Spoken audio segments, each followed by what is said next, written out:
बसपा छोड़कर आए पूर्व राज्यसभा सांसद वीर सिंह जी आज हमारे साथ मौजूद हैं, जो भाजपा में शामिल हुए। उनसे बात करेंगे कि जो इस बार का जो चुनाव है किन मुद्दों पर होने जा रहा है। जी सर, आज का जो चुनाव है 2024 का, किन मुद्दों पर होने जा रहा ये 2024 का चुनाव जो है, माननीय नरेंद्र मोदी जी जो हमारे देश के प्रधानमंत्री हैं, उन्होंने जो पूरे देश में जन कल्याणकारी योजनाएं लागू की हैं, जिनसे सर्व समाज के लोगों को फायदा हो रहा है, उसी के आधार पर ये चुनाव होने जा रहा है। और माननीय मोदी जी तीसरी बार देश के प्रधानमंत्री बनने जा रहे हैं। है? सर, आप काफ़ी समय से बसपा में रहे, ऐसी क्या बात हुई जो आपने भाजपा ज्वाइन की? माननीय मोदी जी और योगी जी के कार्य को देखकर, इनकी नीतियों से खुश होकर मैंने बीजेपी ज्वाइन की। डॉक्टर शफीकुर रहमान बर्क के पोते गठबंधन से मैदान में हैं, और आपके परमेश्वर लाल सैनी जो भाजपा से हैं, जो 2014 में विजय हुए थे और 2019 में शिकस्त देखने मिली। क्या लगता है कि इस बार किस ओर जाएगा ये चुनाव? देखिए, संभल लोकसभा पर इस बार परमेश्वर सैनी जी जो भारतीय जनता पार्टी के प्रत्याशी हैं, वो पूर्ण बहुमत से जीतेंगे और प्रचंड बहुमत से उनकी जीत होगी, क्योंकि उनको सर्व समाज का वोट मिल रहा है। क्योंकि माननीय प्रधानमंत्री की जो जन कल्याणकारी योजना है, उनका फायदा हर समाज को मिल रहा है, हर वर्ग को मिल रहा है, चाहे एससी हो, ओबीसी हो, माइनॉरिटी हो, उसका फायदा हर वर्ग को मिल रहा है। प्रधानमंत्री आवास बने, हर वर्ग के बने, राशन दिया जा रहा है 80 करोड़ लोगों को, हर वर्ग को दिया जा रहा है। हेल्थ कार्ड केयर योजना का फायदा जो हो रहा है वो हर वर्ग को हो रहा है, जो 5 लाख तक का फ्री इलाज है।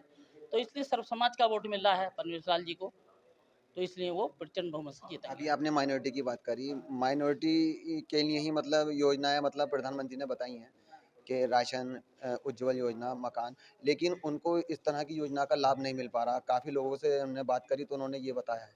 नहीं, देखिए, जो 80 करोड़ लोगों को राशन मिल रहा है वो सर्व समाज के लोग हैं, माइनॉरिटी के भी हैं, एससी के भी हैं, ओबीसी के भी हैं। और जो हेल्थ के जो केयर कार्ड है, जो स्वास्थ्य बीमा योजना है, उसका फायदा सबको मिल रहा है। गरीब तो हर वर्ग में है, सबको सबको फायदा मिल रहा है उसका। तो सर, इस बार जो प्रधानमंत्री ने कहा था कि मुस्लिम समाज मुझे बढ़ चढ़ कर वोट करने जा रहा है, खास तौर से मुस्लिम महिलाओं का जिक्र करा है, जो 3 तलाक का जो कानून जो पास हुआ था, तो क्या लगता है कि ये अब जो चुनाव चल रहा है, पहला चरण हुआ, दूसरा चरण हुआ, तीसरे चरण की वोटिंग होने वाली है, तो क्या लगता है कि मुस्लिम समाज बढ़ चढ़ कर वोट करेगा प्रधानमंत्री नरेंद्र मोदी को? हाँ, बिल्कुल। पिछले 2 चरणों में भी मुस्लिम समाज ने बढ़ चढ़कर वोट किया है महिलाओं को, और इस तीसरे चरण में भी जो है पूरा मतदान करेगा। हमारे साथ राकेश चौहान जी हैं, लोकसभा प्रभारी हैं, उनसे बात करेंगे कि जो जो आज का चुनाव है, जो 7 तारीख को वोटिंग होनी है, किन किन मुद्दों पे जनता के बीच में जा रहा है। जी सर, किन किन मुद्दों पे आप जनता के बीच में जा रहे हैं? हमारी तो इतनी योजनाएं हैं कि योजना गिनाते गिनाते नेता थक जाएंगे, और जन कल्याणकारी हैं जो योजना। अगर मैं ये बात कहूं कि वातावरण उत्तर प्रदेश के ऊपर, तो योगी जी की सरकार ने जो वातावरण दिया है कि गुंडागिरी, बदमाशी, चोरी, उचक्की, सारी चीज़ें खत्म हो गई। वरना यहाँ तो अपने पशु रखाने भारी थे, पैसे रखाने भारी थे, प्लॉट रखाने भारी थे, जिनसे निजात योगी जी से मिला है, उसके आधार पर भी हमें वोट मिलेगा। हमारे कार्यकर्ता है, कार्यकर्ता हमारा बूथ तक पे हमारा कार्यकर्ता खड़ा है, का उसकी भी एक समिति खड़ी है। हमारे कम से कम 20 लोग तो बूथ पे रहते हैं, जो हर समय कार्यकर्ता हैं, जो भारतीय जनता पार्टी का काम करते हैं और भारतीय जनता पार्टी के लिए प्रचार करते हैं। इस आधार पर मैं कह सकता हूँ अब की बार 400 पार है, पार चारों 500 पार ही होंगे। सर, ठाकुरों की क्षत्रिय समाज की काफी ज्यादा नाराजगी देखने को मिल रही है, क्योंकि जो वोटिंग परसेंटेज जो घटी है। देखो, मैं खुद ठाकुर हूँ, और मैं ठाकुर हूं, तो यहाँ से आप अगर क्षेत्र में जाके देखिए, एक भी ठाकुर कहीं विरोध में नहीं।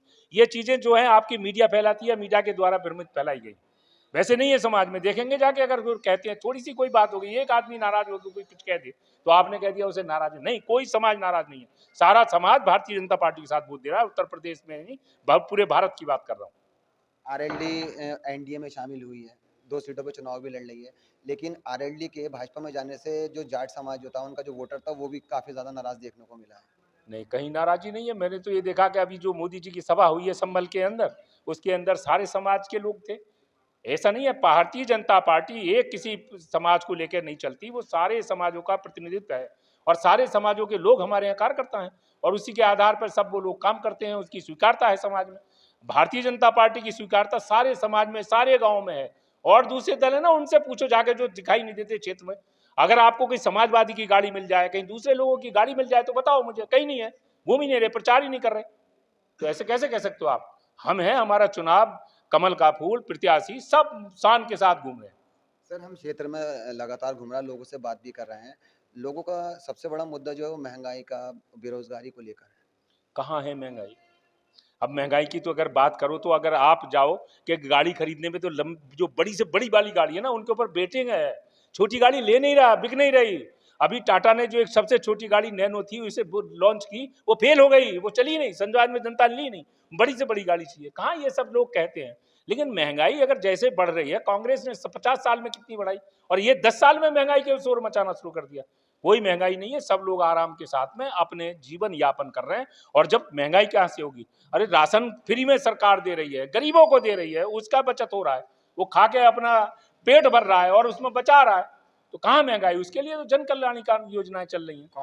कांग्रेसी नेता राहुल गांधी हमेशा निशाना साधते हैं प्रधानमंत्री के, 2 ही लोगों की ये भाजपा पार्टी है, अडानी और अंबानी। ऐसा है, दुनिया के अंदर सबसे बड़ी पार्टी है तो भारतीय जनता पार्टी, और 2 नेता नहीं है। उनसे पूछो पूर्व के कितने प्रदेश अध्यक्ष हैं। हमारे यहाँ ये भी नहीं होता।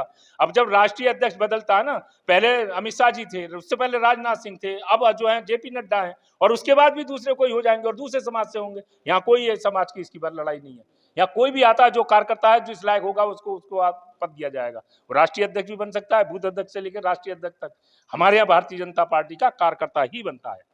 बहुत बहुत शुक्रिया। तो देखा प्रभारी जी ने और पूर्व राज्यसभा सांसद ने यही कहा कि हर किसी को सम्मान दिया जाता है। मैं अपने सहयोगी अब्दुल्ला खान के साथ फराज खान, द न्यूज़ 15।